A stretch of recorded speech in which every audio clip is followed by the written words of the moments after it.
I'm really happy with how this is working out. I've done one section of the repeat and I'm partway through the second section of the repeat, and I thought I would just share a little bit of how I'm managing my colour work, because I think that I'm kind of getting the hang of it now. So I wanted to really share what I've been doing and how I've been doing it, and give you sort of like a little bit of a introduction to how I've been handling my colour work. You know, thousands of stitches later, I think I'm getting some good practice in with this project.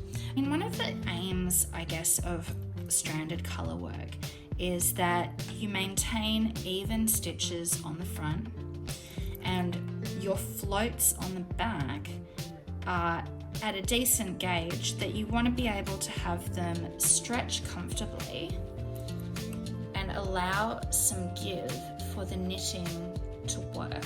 So, because knitting's a stretch fabric, we want it to be able to stretch, but we don't want it to pull. We don't want the stitches to come loose. You don't want your floats to be so massive that, you know, if this were a garment or a sleeve of something, that you kept catching your fingers as you were putting your sleeves on, or same thing with socks, that you were getting your toes caught inside the floats, and that kind of thing. And you also want it to be fairly even and neat. And I think that's where the skill of colour work comes in to play. And I am by no means a skilled colour work person, and I'm not pretending that I am.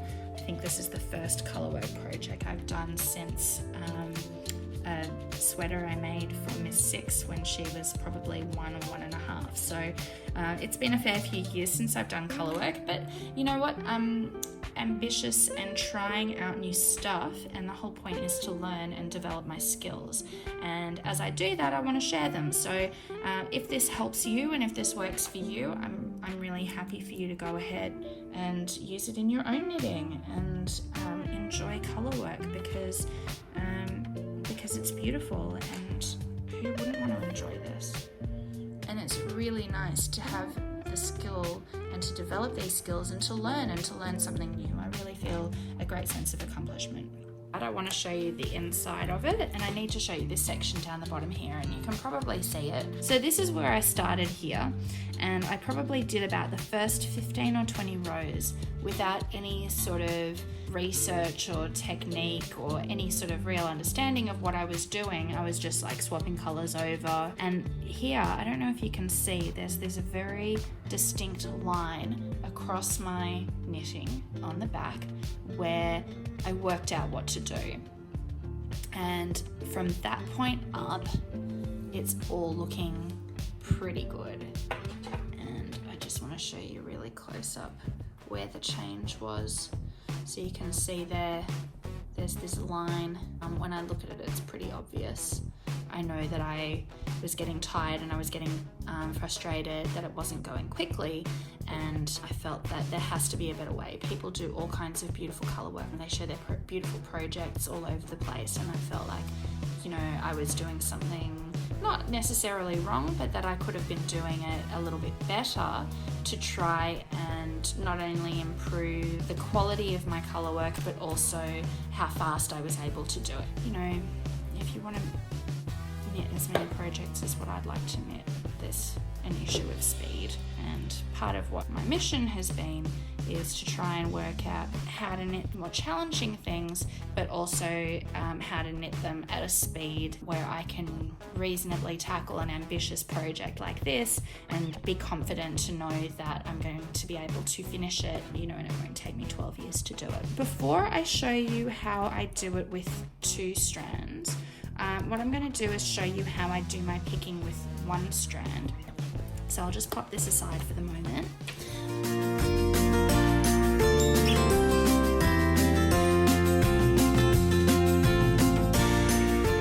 I'll show you on my unicorn poop project. I hope that you understand that I'm not saying that this is the only way to do it. This is just what I've learned and what I've taught myself to be able to achieve the goals that I want to. So, okay, so here I am. I'm working my straight line of stitching. It's just a straight stockinette stitch. It's in the round, and I've got my yarn. Okay, so how do I hold my yarn first of all? Pick it up with my pinky, grab the yarn with my pinky, and then put all my fingers underneath so that there I've got my tension on with my pointer finger in my left hand. So it's, if you look at the back of my hand here, it's wrapped around my pinky finger and then over the top of that pointer. And if you look at the inside of my hand, you can see how it's just wrapped around my pinky, and that's what creates the draw of yarn. So as you're knitting and you're drawing yarn from your ball, that's what creates a little bit of tension so that you can knit the right gauge or tension. Okay, so I'll show you that again. Pick up the yarn with the pinky. I just grab it in there with my pinky. Then all my fingers go under, and that's how I hold my yarn. When I work, I like to keep my stitches quite close to the tips of the needles, and I'm working in this little window here between the needles and between the stitches, my working stitch and my finished stitch. So when I start, I want to hold the stitch on my needle. This might be really basic for you, you might know this and you might skip ahead to the next section, but I think it's important to know how do you do it with one thread and then how do you do it with two threads. I think that's really the leap that I made to be able to do my colour work successfully. So I'm going to show you how I did it. So when I'm just going to do it really slowly for you. When I pick my stitch, I'm pulling that loop out, picking the stitch up through the hole and taking that off the needle. Then I'm holding that stitch, and when I draw, a little bit of yarn comes, and I can feel it sort of going through my pinky, although you can't really see it there because my thumb is in the way, but down there on my pinky, that's what's coming out. So I'll show you that again. I'm pulling open the stitch, picking up the yarn and bringing that off the needle, and moving my finger up to the next stitch. So obviously I'm doing this really slow for you, but and that's how I was doing it when I first learned, and until I got the hang of it and until I got my hands around it, I found that I was able to just very quickly pick stitch, after stitch. So some of the important things I find is keeping the tension on here, allowing the yarn to draw through my fingers at a constant rate around my pinky, and you would find the most comfortable way of holding the yarn for you. I'm just find that this is the most comfortable way of holding yarn for me. So tension on here, the draw going through my pinky, and making sure that I can line up my stitches in order to knit them faster.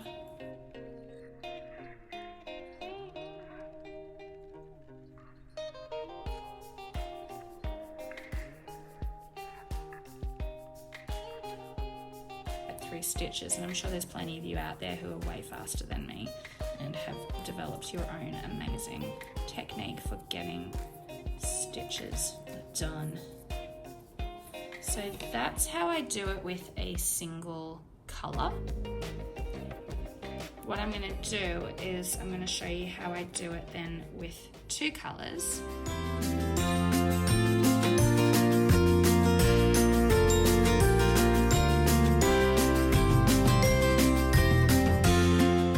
So that was doing single-stranded knitting, continental style, and now I've got my Alexandria Cowl, which is the two-coloured stranded knitting. I did a lot of research about how to hold the yarns, and I saw people were, holding one in one hand and one in the other hand, and then doing these weird finger acrobatic things, and I was like, okay, that's a bit tiring to look at. And then people were talking about, the dominant coloured yarn and the non-dominant coloured yarn, and how you were supposed to hold the dominant coloured yarn above the non-dominant coloured yarn so that they cross over at the same places. And so I was thinking, okay, there must be a way that I can do that without straining my brain too hard and actually enjoy the knitting process and not just be forever upset that I got my dominant yarn at the bottom and my, you know, my foreground colour went to the bottom instead on that stitch, and that I had to undo it because I'm OCD that way. But what I did is I just said, okay, right, I'm doing continental, so I'm just going to hold my yarns the same way that I normally do. So, and that's what I did. I pick up with my pinky like I did with my single colour, hold on to it, and grabbed my yarns at the bottom. And then I started knitting that way. And the problem I came to is that I kept, you know, accidentally picking up both yarns because they're both right there together.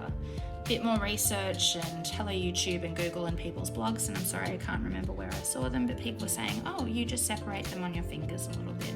And then I saw people with these little colourwork gadgets that they put on their fingers to hold all their yarns separate, so that makes it easier. And don't get me wrong, I love a good gadget, but you know, we've got fingers, so let's just use them. So what I did was I picked off my background colour and I went, right, you're supposed to be behind. So I'm just going to do a little loop and put it upside down back on my finger. So I'm still holding it in my pinky the same way that I did before, but I've got, I'll just move that out of the way so it's a bit easier to see.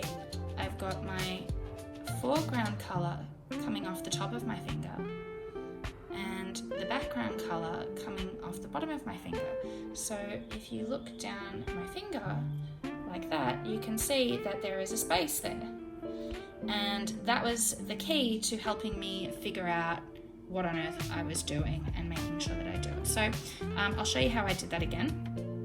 You hold the two yarns together, pick it up with the pinky, hold it with the pinky, hands under, and that creates your tension. Then, whatever you think is the background colour or the non-dominant colour, we just take that off the finger, make it a loop, and put it back on the finger. You might have to pull a little bit to not cut off blood circulation to the tips of your finger. One thing I was careful about was which direction I put it on my finger, and I did it so that the working bit was on the inside rather than, I'll just show you the other way. If I spin it the other way, I was worried that as I went to pick this yarn that it would scrape along the two yarns and fluff them up unnecessarily as I was pulling this one through and this one was rubbing up against it. So I decided to turn it that way. So once you've done that, you should be able to work your pattern, and everything else is the same. So bringing the stitches close up to the tip, working within like the top sort of centimetre of the needle. There's my little window. So I've got my two yarns there. You can see my foreground and my background colour, and they're separated by the distance of my finger. So when I knit, I can actually pick the yarn. If I'm picking my background colour, sometimes I even put my foreground colour on top of the needle, so that I can pick, and I just want to make sure that I'm doing my pattern correctly. I did 3, 3, 3 there. So if I'm doing my background colour, my foreground colour can be on the top, and when I do my foreground colour, it comes back to the front behind the needle. There.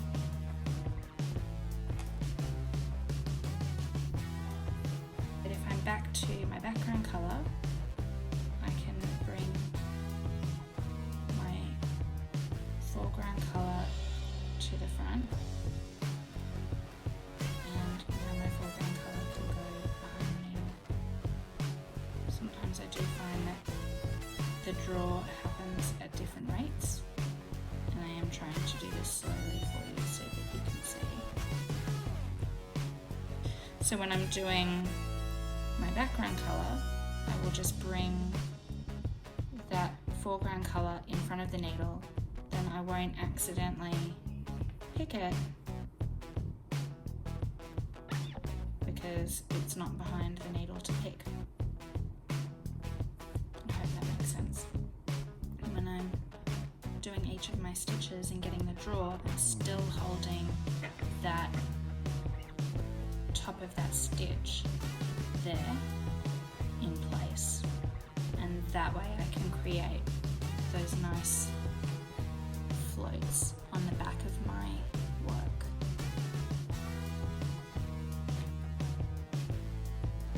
So sometimes I find that if the drawer here is too long, I just will give it a little fake tug by just pulling on the yarn through there between my fingers. I want this space here to be quite firm. And you can see as I finished with my foreground colour, I've brought it in front of the needle so that when I pick the background colour,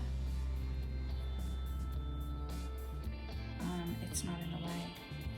And that's pretty much how I separate those two, three, and then the only thing that's left for you to do is remember your pattern repeat. So that's how I taught myself to do two-stranded colour work, picking and creating that handy little gap. So one of the tricks that I found with managing my floats was that I wanted to keep my stitches fairly evenly distributed at the back. So particularly, I mean at this point I'm just doing 3 stitches at a time, but on other parts of the knitting where there's maybe 5 or 6 stitches at a time, the distance that the non-working yarn has to go is greater to get to its next stitch position. So you don't want to end up with it pulling too tight or being too loose and creating those big pockets that I talked about. Part of the way that I handle that is by keeping the yarns here fairly firm and tight, but also keeping the stitches in this first section from the point of the needle fairly evenly distributed as well. So when I go to change colours, and all I'm doing to get that yarn in front is just moving my finger up. So there, I hope you found that really interesting, perhaps even amusing if you're an expert colourwork knitter. So anyway, that's how I have been doing my 2-colour stranded knitting. This project's in the round, so it's a really great way to tackle a new technique when you only have to work knit stitches. So I really hope that you found that useful. I hope that helps you with your knitting, and thanks so much for watching.